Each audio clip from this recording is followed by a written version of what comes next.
العليم من الشيطان الرجيم بسم الله الرحمن الرحيم كل نفس بما كسبت رهينة اللهم صل وسلم وبارك على هذا النبي الكريم سيدنا ومولانا محمد وعلى آله وأصحابه المجاهدين الطاهرين رب اشرح لي صدري ويسر لي أمري واحلل عقدة من لساني يفقهوا قولي أما بعد Hadratul Mukarramin para masyidik tokoh agama, tokoh masyarakat, para sepuh yang saya muliakan, para pejabat yang berkenan hadir yang saya hormati, segenap panitia pengajian dalam rangka peringatan HUT kemerdekaan Republik Indonesia dan santunan anak yatim dan duafa yang saya banggakan. Bapak Ibu warga masyarakat desa Tahunan, Kecamatan Gabus, Kabupaten Grobogan yang berbahagia. Alhamdulillahirrahmanirrahim, dan mohon maaf saya berangkat dari Pekalongan karena saya diminta jadi wakil ketua panitia pertemuan ulama Suri yang diselenggarakan oleh Habib Lutfi. Kebetulan ketua panitianya Pak Prabowo, saya wakil ketua panitia, dibuka sama Pak Jokowi. Nah, saya tadi berangkat sudah kira-kira sampai sini jam 8, tapi ternyata jalan di Grobogan, subhanallah. Saya harus muter 3 kali karena jalannya dalam perbaikan. Itulah bedanya Jakarta dengan Grobogan. Grobogan banyak jalan berlubang, kalau Jakarta banyak lubang berjalan. Maka saya mohon maaf atas keterlambatan saya mau mendenda diri saya sendiri, saya nyumbang 2.500.000 untuk panitia. Sorry Pak, Kiai kaya ya.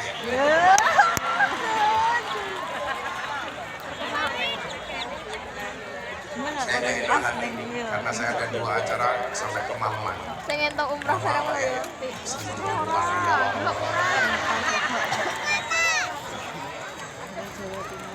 Ibu Mbak yang saya muliakan, tetaplah terlihat penting meskipun tidak berguna.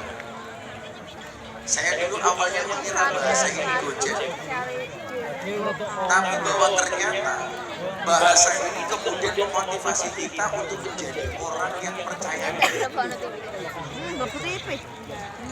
Tetaplah terlihat penting meskipun tidak berguna.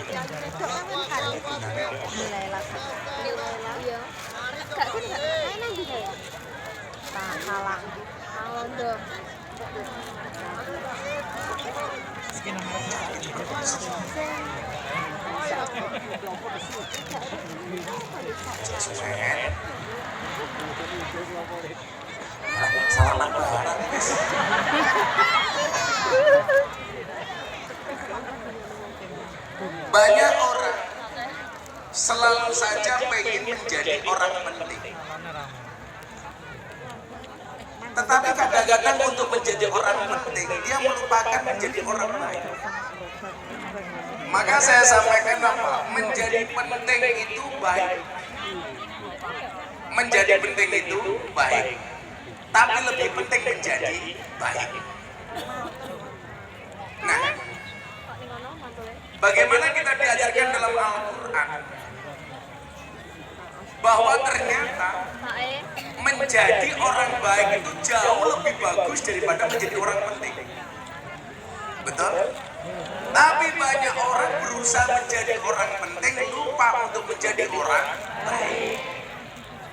Padahal kalau dia baik, satu saat pasti akan dipentingkan. Tapi kalau penting belum tentu baik. Nah, untuk menjadi orang baik, semua orang punya tujuan yang indah, tapi tidak semua orang punya langkah yang mudah. Bagaimana menjadi orang baik?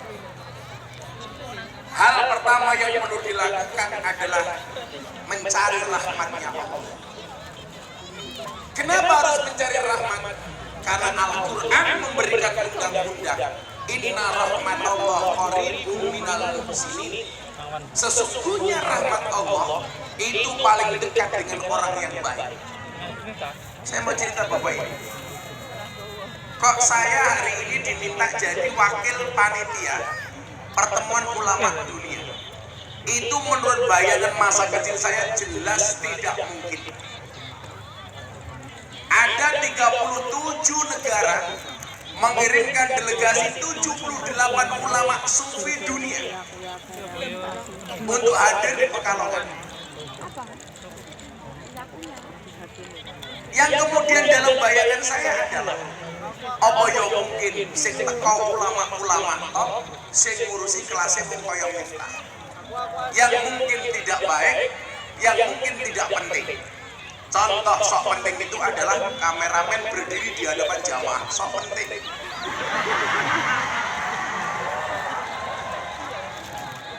Padahal hasil syutingannya belum tentu baik. Tapi orangnya sok penting. Sehingga bokongmu menutupi raimu.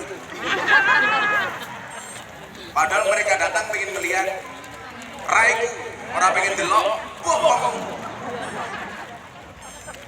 Orang ngajar jamaah, pengen delok raiku. Tetapi kemudian yang perlu kita lakukan apa? Memantaskan diri supaya kemudian kita menjadi baik. Maka kenapa dalam Al-Quran ada ayat yang bunyinya Innallaha yuhibbul muhsinin, sesungguhnya Allah itu mencintai orang baik. Dan syarat menjadi orang baik itu adalah ternyata harus mendapatkan rahmatnya Allah. Rahmat bisa kita artikan kasih sayang. Rahmat bisa kita artikan cinta dari Allah. Maka untuk menjadi orang baik syarat utamanya adalah mendapatkan kasih sayang dari Allah. Yang kasih sayangnya ini membawa kita kepada kebaikan. Nah, bangsa ini sadar supaya bangsa ini merdeka, maka para pendahulu bangsa harus menjadi orang baik. Dan caranya bagaimana? Mereka sadar bahwa gak mungkin Indonesia itu merdeka kecuali atas izin dari Allah. Itulah alasan Bapak Ibu dalam Undang-Undang Dasar tahun 1945 di situ dalam pembukaan disebutkan atas berkat rahmat Allah yang Maha Kuasa. Artinya apa? Indonesia merdeka tidak hanya hasil jerih payah para pejuang, tetapi merupakan kuasa dari Allah. Kalau Allah sudah menguasakan, orang desa seperti kita sekalipun akan mampu dipentingkan oleh Allah. Itulah yang dimaksud dengan ayat Qulillahumma malikal mulki tu'til mulka man tasya wa tanzi'ul mulka mimman tasya wa tu'izzu man tasya wa tudhillu man tasya biyadikal khair innaka ala kulli syai'in qadir. Kalau kita sudah dikuasakan oleh Allah, gak ada yang tidak mungkin bagi Allah. Contoh Nabi Daud menjadi raja top, awalnya tukang ngarit, Pak. Raja Tolut mau berperang melawan Raja Jalut. Yang mau diajak sebagai pasukan perang kakaknya Daud. Daud usianya baru 14 tahun. Tapi ternyata keinginan Daud untuk menjadi prajurit besar. Dia matur, "Mbok saya ikut perang." Awalnya dihina, "Kowe iki cah cilik iso." Tapi ternyata kemudian apa? Dia diizinkan menjadi pasukan Tolut. Singkat cerita mereka berangkat ke medan perang. Dan gak ada yang mudah, pasti ada ujian. Nabi saja diuji. Nabi Muhammad itu diuji, selesai ujian datang lagi ujian yang baru. Selesai ujiannya datang ujian yang baru. Maka gak mungkin orang tangga hidup tanpa ujian.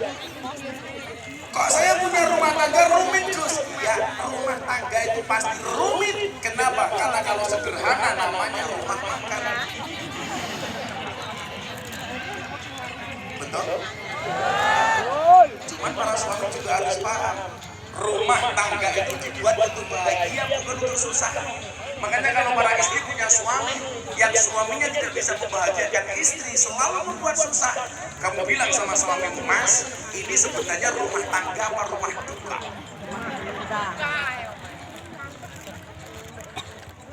Makanya orang nikah terus bahagia dong. namanya jatuh cinta. Jatuh cinta itu harus bahagia, karena kalau susah namanya jatuh tempo. Cangkeme kreditan kita utangnya oke saya ini kita rupanya kayak gede kapi. Nabi Daud muda Pak, itu perang diuji. Ujiannya apa? Begitu berangkat perang yang pasukannya kalah banyak dibandingkan Raja Jalon, di situ diuji dengan kelaparan, diuji dengan kehausan. Akhirnya Allah bilang apa? Nanti kamu akan ketemu sungai. Barang siapa minum berlebih-lebihan, dia tidak akan kuat melanjutkan peperangan. Tapi dia akan hebat manakala apa? Illa manil tarowa hurfatam biyadi. Dia akan bisa melanjutkan perang asalkan apa? Dia hanya meminum secukupnya. Makanya ini pelajarannya banyak. Orang itu boleh punya harta banyak, tapi ketika dia dikasih harta banyak, dia mengambil secukupnya, sisanya diberikan. Tapi yang terjadi boten, kalau kita dikasih banyak, kita ambil sebanyaknya, secukupnya yang disedekahkan. Ini pola pikir yang salah, saya ulangi. Kalau Allah itu nitip banyak, secukupnya kita ambil untuk kebutuhan, sisanya kita berikan untuk sedekah. Tapi faktanya yang terjadi adalah sebanyak mungkin kita ambil, kemudian secukupnya untuk sedekah. Maka saya bilang sama istri saya dari awal, saat saya miskin, saya itu kan miskinnya kebangetan. Walaupun mbah saya itu kaya, 7 turunan. Persoalannya saya keturunan nomor 9. Sekere lah. Jadi kalau hari ini kamu ngomong terus saya kere, aku wis tahu. Bahkan saya kere-kere jadi kan kere saya, sampai makan pun saya nggak kuat. Saya itu mau menikah. Akhirnya waktu itu saya bisa nabung, punya motor Suprafit. Saya jual laku 7 juta. Saya jadikan modal untuk menikah. Lumayan, motor Suprafit saya tukarkan motor yang bisa ngentut. Dan ternyata janji Allah benar. Mau menikah itu membukakan 2 jalan. 1 jalan rezeki, nomor 2 jalan barokah goblok.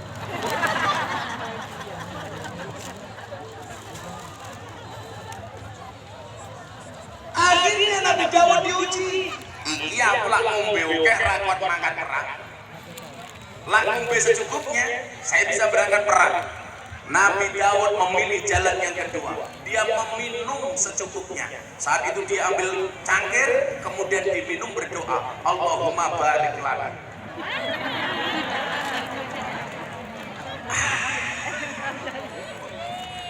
Di dunia ini hanya 2 hal yang bisa membuat saya 1 kopi, 2 istri.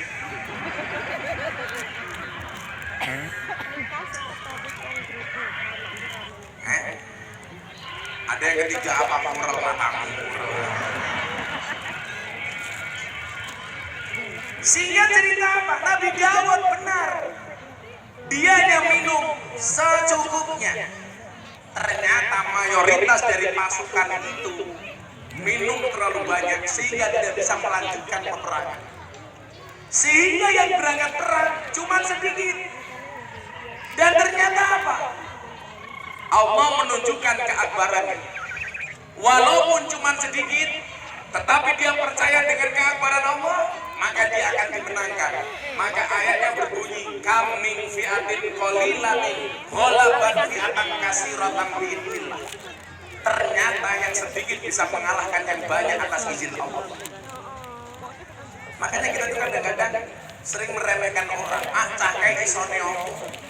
Dia lupa, memang orang itu gak bisa apa-apa. Tapi kalau Allah sudah izinkan, dia bisa jadi apa-apa. Betul? Nah, kamu jangan insecure. Aku urip ning desa, ning gerobokan. Dalane ya Allah. Aku lungguh kiwa mencelat nengen. Aku lungguh nengen mencelat kiwa.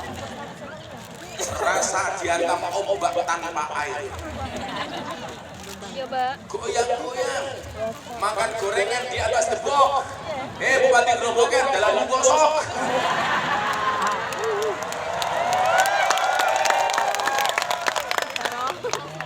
Ada gajah makan keren.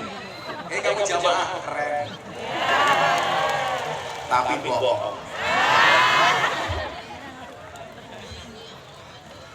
Kalau Allah sudah kuasakan, pasukan yang sedikit bisa mengalahkan yang banyak. Akhirnya pasukannya Raja Tolut perang melawan pasukan Raja Jahat.